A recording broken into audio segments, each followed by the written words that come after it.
I just watched Devil Wears Prada 2 last week and I loved it. But unlike everyone else in the cinema, I had never seen the first part. I was 30 years old when I finally watched the first movie, back to back with the second part. And when you watch something for the first time at 30, you don't just watch it. You start asking questions. Questions like, is Miranda Priestly even real? Did this actually happen to someone else? Is the magazine real? So I did what I always do. I went digging. And what I found is genuinely insane. Welcome to Rabbit Holes Live. And this is the Devil Wears Prada Rabbit Hole.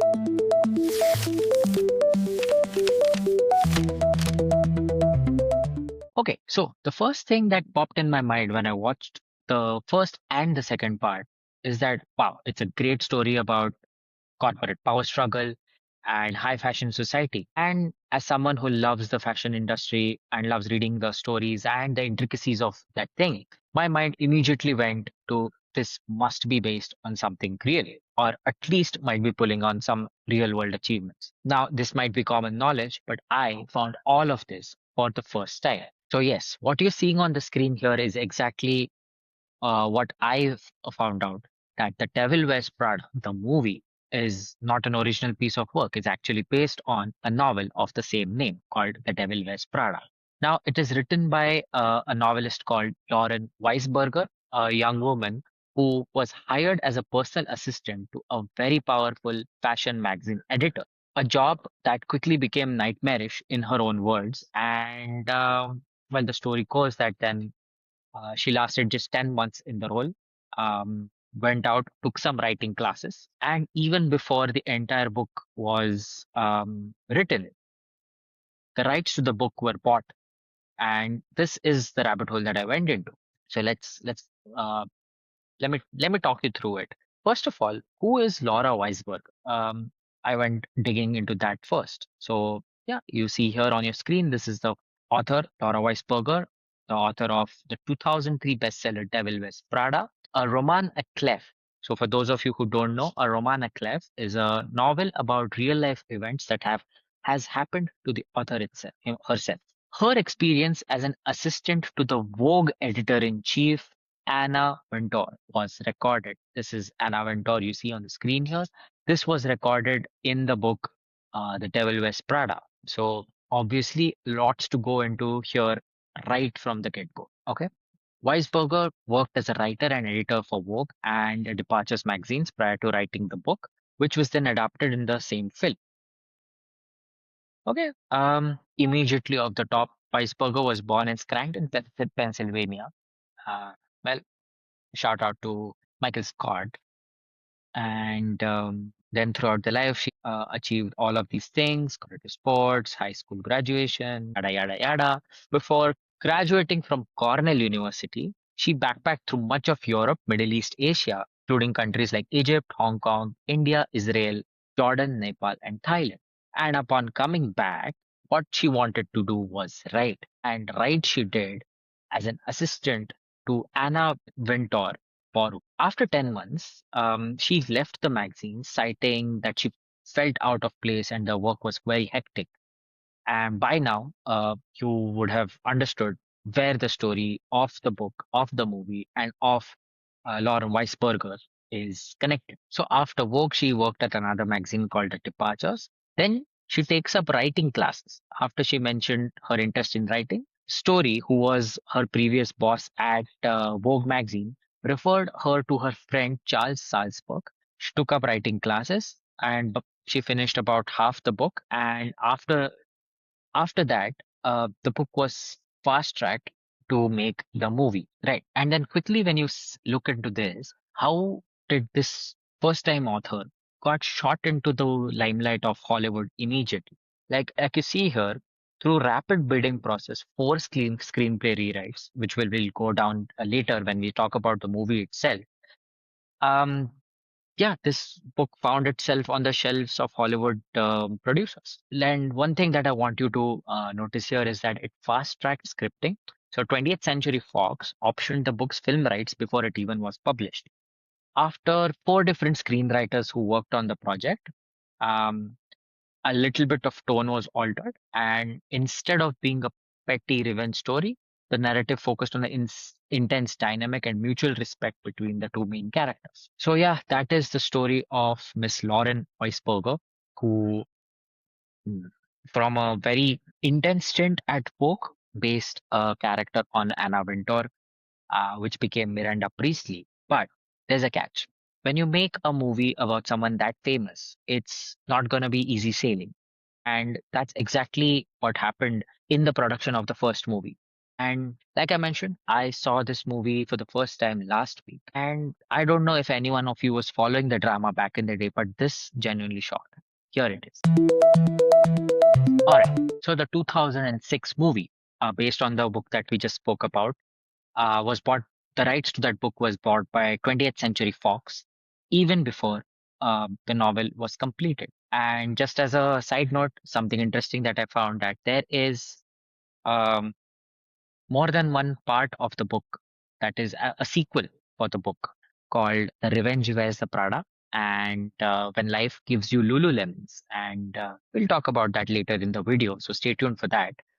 Um, this movie itself was such a big undertaking at in Hollywood at that time in 2006 because it is about taking down or talking about a famous person who has so much sway in the fashion industry. You know, Hollywood's connected to all these fashion brands, and um, one of the wealthiest people in the world at that time was Anna Wintour, on whom the person um, was based. Miranda Priestly was based, and there was a feeling of dread around that movie. That's what I'm getting at from reading about all these things. So, who was brought in to direct?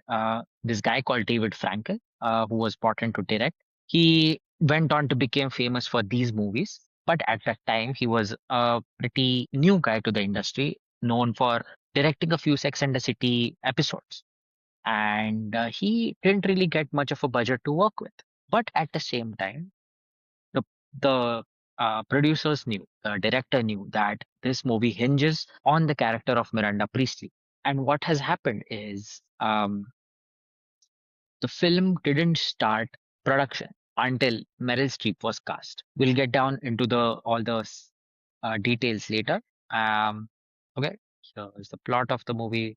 Pretty sure you guys already know about it. Here's all the cast of the movie. Right, production. So production is basically where I find so many rabbit holes regarding this 2006 movie that it's insane. Yeah, immediately you see Frankel recalls the experience as having high stakes since it was the biggest project he had attempted at that time with barely adequate resources. Weisberger is believed to have based Miranda on Anna Wintour, whom she had worked as a personal assistant. Fear of what Wintour might do in retribution for any visible cooperation with the production posed obstacles in the fashion industry and the film industry at that time. So immediately the backs was against the wall. You are not allowed to, go talk to people, give you costumes. You're not allowed to, you know, do your basic research. Nothing of the sort was getting done. And obviously, the book itself is a scathing take on the boss and employee relationship. But David Frankel famously said that Anna Wintour is an icon of the fashion industry. And instead of writing a takedown of her, he didn't want this movie to be a takedown of her. He said, let's transition this as a love letter. And only after there were four rewrites of the script that David Frankel said, okay, he can work with this kind of a thing. So the script was just the starting point of the problems in the production. The casting was the second bit. Like I said, this movie, when it was floated in the industry, came with its own challenges, right? And for the role of Miranda, a lot of different people were considered first. Michelle Pfeiffer, Glenn Close, Catherine Zeta-Jones, who were considered, and Meryl Streep almost passed over because people thought, the producers thought she was not funny. And my God, if just imagine if that had happened, and now her amazing acting in Only Murders in the Building. How do you even say Meryl Streep is not funny? And not just that, Meryl Streep being in the movie helped offset the difficulties that Wintour had supposedly placed around the filming and the production of the movie because Streep was such a big character at that time. The second interesting thing is the character of the employee, Andy Sachs. Now, what has happened is uh, Anne Hathaway was not the first choice because she was relatively new and young at that time, and Fox really wanted a A-list actor who was up and coming at that time, and the first choice was Rachel McAdams. She was fresh off the success of Mean Girls and The Notebook, and they really thought they could cash in on that.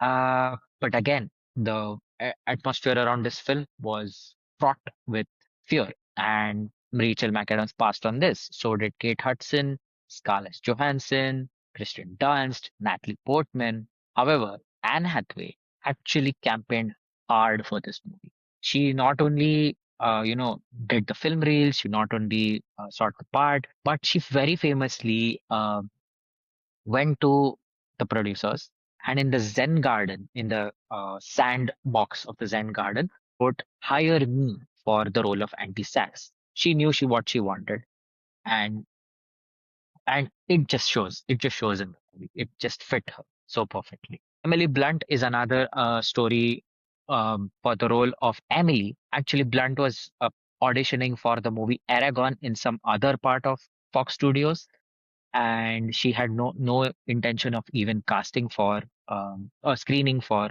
Devil Wears Prada. But during the shooting of Aragon, David Frankel saw her tapes and just was smitten of her British accent, of the way she carried herself, and just got it. So those are the three main parts done. But again, Stanley Tucci, um, who plays Nigel in the show, in the movie, is the heart of the movie. Let's be very honest, best character in the movie, and he just agreed to play Nigel just 3 days before the shooting started. That's for a film that's this iconic. It just seems that everything's falling in place at the last minute. 150 other actors auditioned for this role as well, including Graham Norton and Simon Dooner. Okay, coming from the casting side of things to the filming portion of it, the cast and the crew were given a budget of only 35 million US dollars, and that is cheap considering even the time it was shot in. And the constraint was that it would be shot only over 57 days and only in New York. However, during the entire shoot, things started falling in place so much that David Frankel put together a sizzle reel, the best bits of the show, took it to producers and said, "Hey, we really need the third act of this movie to dazzle in Paris. Let us go to Paris, and this is going to be great." And that is how the budget of the movie shot from 35 to 41. And they managed to go to Paris for 2 days, and they just filmed all the scenes for 2 days quickly. And that's how the third amazing act of the movie came together. There's amazing tidbits here. Very famously, Hathaway and Blunt went on a very strict diet to look like they belonged in the fashion world. They had a lot of breakdowns throughout the set. They all really bonded through the trauma. There's a lot of stories about that in the tabloids. But the highlight for me is Meryl Streep saying that she's not going to copy the look of Anna Wintour, iconic pop card with the glasses covered. But she had one interesting observation to make. She said that Anna Wintour commanded the room barely without speaking up, just like Clint Eastwood.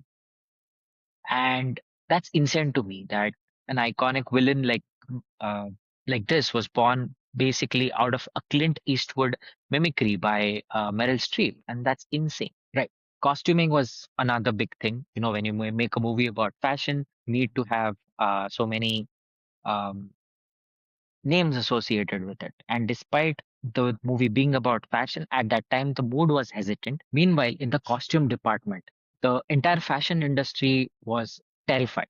Uh, Most designers and figures avoided appearing by themselves in the film or being associated with the film in the fear of displeasing Anna Wintour. The designers were too scared to lend their custom pieces in case Anna found out. For a film she wasn't even officially connected. Not only that, they didn't even get filming access to the sound stages. They had to create an entire ramp walk on a sound stage because they couldn't get access to the real venue.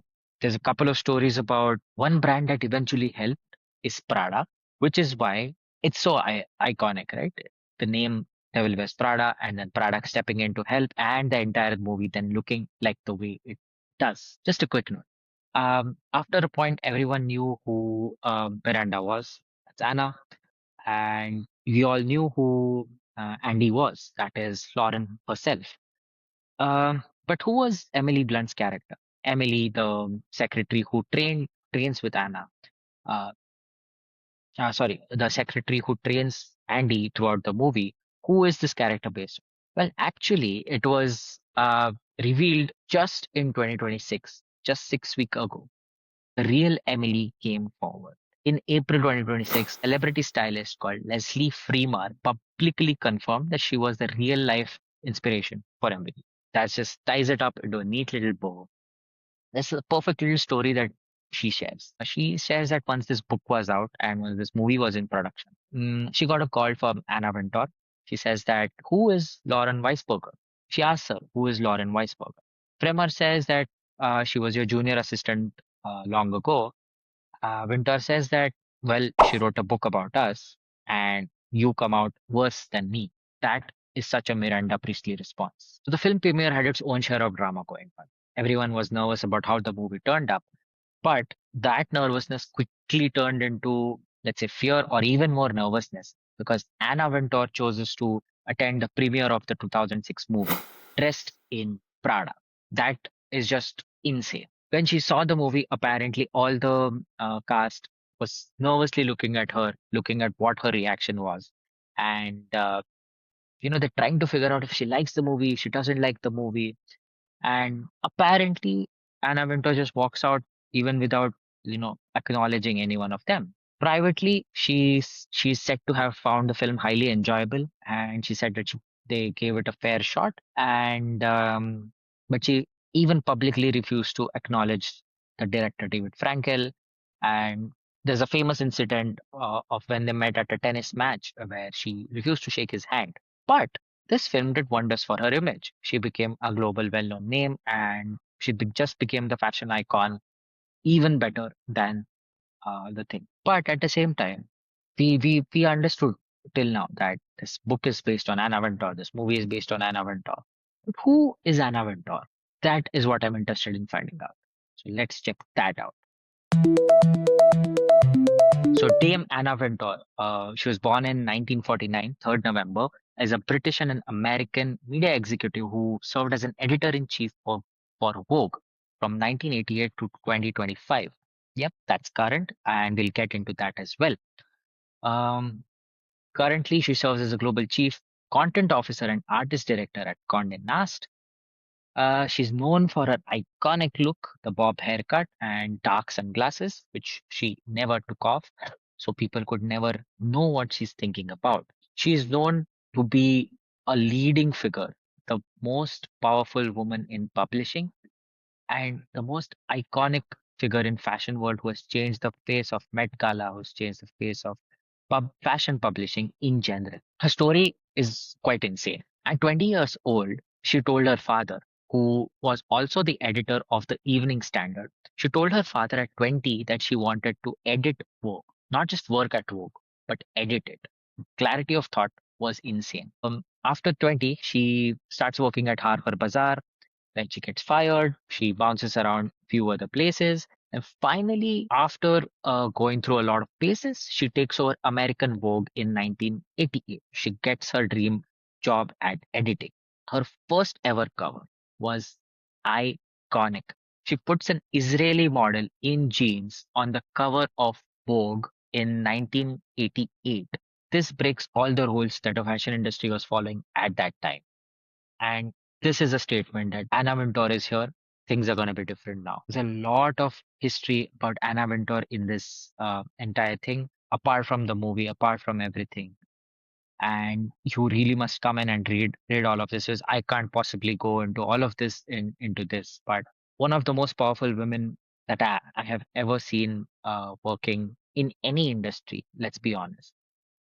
She's said to have completely changed the face of the Met Gala as well. Before Met Gala wasn't what we think about it today. She is the one who introduced themes. She is the one who introduced making it a creator-centric model. And wow, that's just shows the entire fashion world that we see today is we can thank this woman for it. Another amazing fun tidbit about Anna Wintour is that she had a nickname, Nuclear Winter. This is because of the sunglasses she wore. She wore it at all times. This was because she didn't want anybody else to know what she was thinking. And nuclear winter basically was responsible in making or breaking careers. And her power went beyond just running a magazine. Just a few among the careers that she helped make is Marc Jacobs, Alexander McQueen, Tom Ford. Let that just sink in. And then in June 2025, news breaks that Anna Wintour is announcing that she's stepping down as the editor in chief after 37 long years. Yep, 37 years. It's not even as big as the audience that I am talking to right now. Insane. Yeah. Her replacement is Chloe Male, who is an internal hire who previously worked for the digital Vogue.com. And it's very interesting that she announced in June 2025 that she's going to step down. Anna Wintour is stepping down. And just a month later, in July, August 2025, is when Devil Wears Prada 2 starts production. So, Devil Wears Prada 2. Now, this movie was much more smooth sailing than the first part. We spoke about all the insane hurdles that the cast and the crew had to jump through for Devil Wears Prada. Luckily, this time they were riding on the coattails of the success. However, there was another challenge. There was a sequel book called Revenge Wears Prada. Now, admittedly, in that book, Lauren Weisberger had written an entirely different take of how Andy had become successful and how she takes down Miranda Priestly. That is not what the cast and crew wanted to do.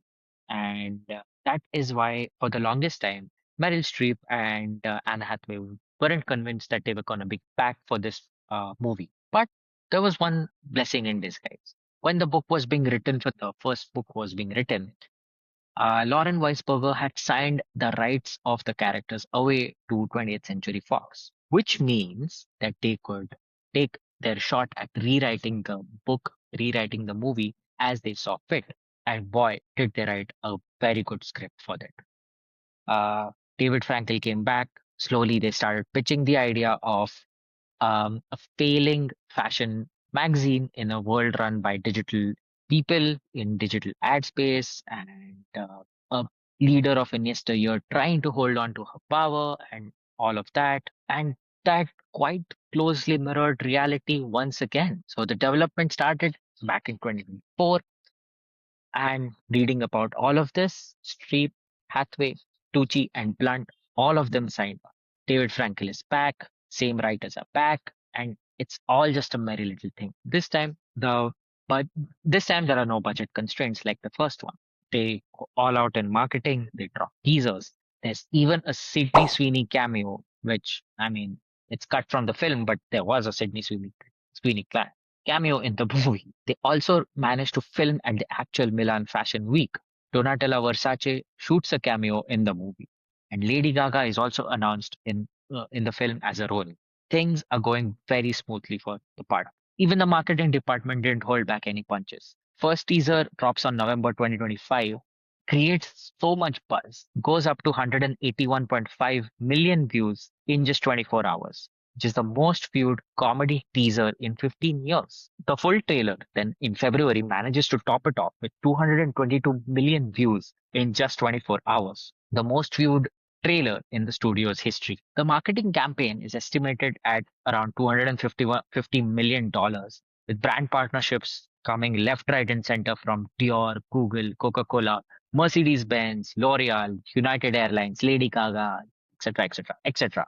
A film it's just so amazing to me. A film about a dying magazine, a dying fashion magazine, the quarter million budget for marketing. But the biggest marketing thing or the biggest news piece had to drop 1 month before release on April 2026. This happened. Yep, you are seeing exactly what I'm seeing right now.